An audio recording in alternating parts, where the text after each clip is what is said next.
Assalamu alaikum, brothers and sisters.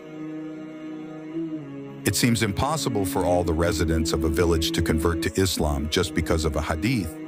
However, for Allah al-Qadir, the giver of destiny, it is not difficult to make it happen. As experienced by our respected Sheikh Wahid Abdus Salam Bali, may Allah preserve him during his missionary journey in Africa, a story which has been reported by Muhammad Abdurrahman Al-Amiri on his personal website. Sheikh Wahid Abdus Salam Bali, may Allah protect him, is one of the great scholars from Egypt who consistently encourages Muslims to adhere to the Salafi methodology. He persistently invites non-believers to embrace the pure religion of Islam. Records from previous years show that through his guidance and preaching, 150,000 individuals from Africa converted to Islam. Additionally, his influence led to the conversion of 1,500 villages across 10 African countries to Islam. An Islamic preacher from Egypt, Sheikh Wahid Abdus Salam Bali, has become a topic of conversation after he was reported to have successfully converted 2,500 residents of Ghana, West Africa, to Islam. He has constructed 102 mosques, established 1,300 schools, dug 107 wells, sponsored 30 Arab preachers, founded 29 Islamic headquarters, and restored 130 wells. Sheikh Wahid Abdus Salam Bali is recognized as a learned scholar from Egypt, renowned for his expertise in Islamic exorcism and his mastery of various fields of knowledge.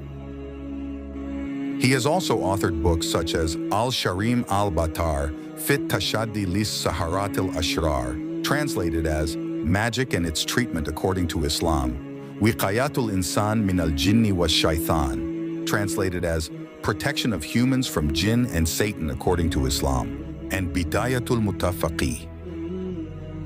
Sheikh Wahid Abdus Salam Bali was born in 1963 in a remote village in Egypt. He is renowned for his phenomenal work, a book titled Wiqayatul Insan Min al-Jinni wa Shaitan, which serves as a significant reference in the world of ruqya.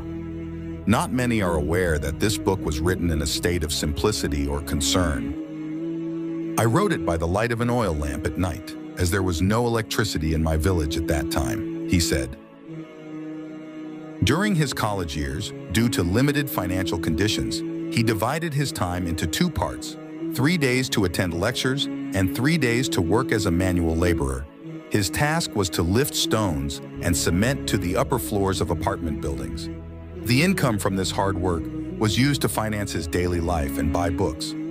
With a strong determination, he was willing to do anything to fund his journey of seeking knowledge. Today, among the Ahlus Sunnah, it is rare to find someone who does not know him. His current major project is Islamic preaching in Africa. Therefore, it is not surprising that some refer to him as the conqueror of Africa in the 21st century. Recently, he has become known for his preaching journey aimed at introducing Islam in the heart of Africa, particularly in countries that are often targeted by Christian missionaries. Interestingly, it is not only the villagers who have embraced Islam, but many priests have also recited the Shahada. When Sheikh Wahid focused on preaching in 6 countries on the African continent, including Uganda, Malawi, Mozambique, Tanzania, and others, it is reported that tens of thousands of citizens have embraced Islam. Besides converting many residents to Islam, the Sheikh also spreads his teachings by establishing mosques, schools, and organizing discussions. Many of his books have been translated into various languages. Therefore, he is often dubbed as the conqueror of the African continent in the 21st century. Amazingly, he has successfully converted hundreds of thousands of people, including those who were previously Catholic Christians, Protestants, or non-religious. Indeed, an entire village has recited the Shahada and embraced Islam, influenced solely by a single hadith. He shared his experience of preaching there, saying, "O congregation, in that village, there is no electricity or water. Where do they drink water from? Of course, from a well. And certainly wells there are expensive while they are very poor people." Subsequently, our brethren, who are members of Sheikh Wahid Bali's missionary team, reside in a village that lacks a well. We then offered, "Would you like us to construct a borehole well for you?" And thankfully, the well produced clear water. In this village, some of the inhabitants are Muslims and the rest are Christians. Then the Christians approached us and asked, "Are we allowed to drink water with you?" We replied, "Yes, of course you may. Why do you ask such a question?" The Christians stated that if they or their church dug a borehole well, they would prohibit Muslims from drinking from it.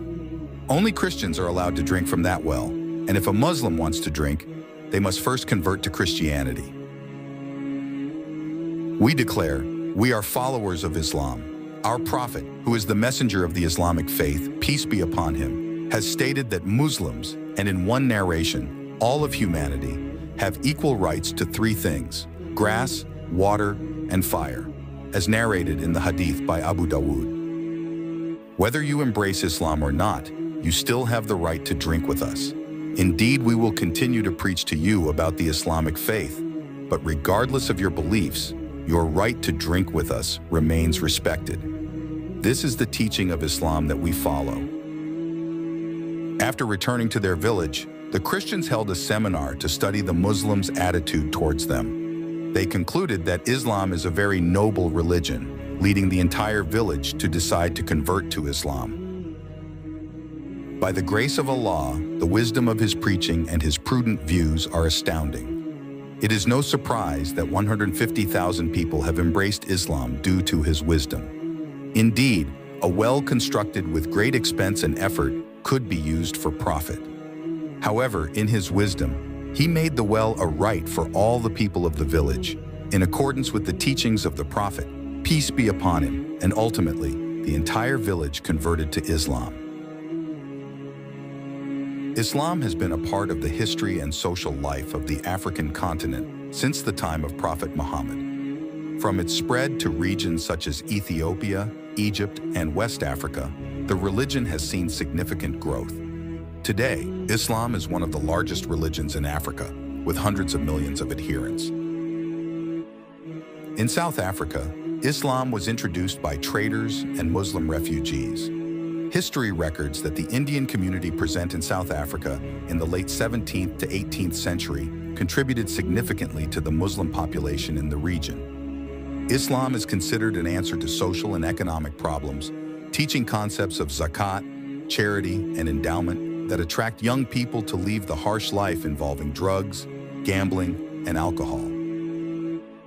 In East Africa, particularly Ethiopia, Islam has grown since the first Muslim migration from Mecca to Abyssinia.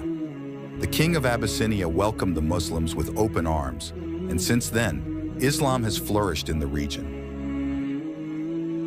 Meanwhile, in North Africa, Islam is the majority religion adopted by the population in countries such as Egypt, Libya, Tunisia, Algeria, Morocco, and the Western Sahara. The massive expansion during the Rashidun Caliphate and the Umayyad dynasty brought Islam to this region. Overall, the spread of Islam in Africa cannot be separated from the competition between Islam and Christianity and between Islam and secular Westernization. Nevertheless, Islam continues to grow on this continent, with nearly half of Africa's total population being Muslim. Thank you for watching until the end of the video. I hope it has been beneficial and that this video serves as motivation for us all. See you in the next video. Peace be upon you, and God's mercy and blessings.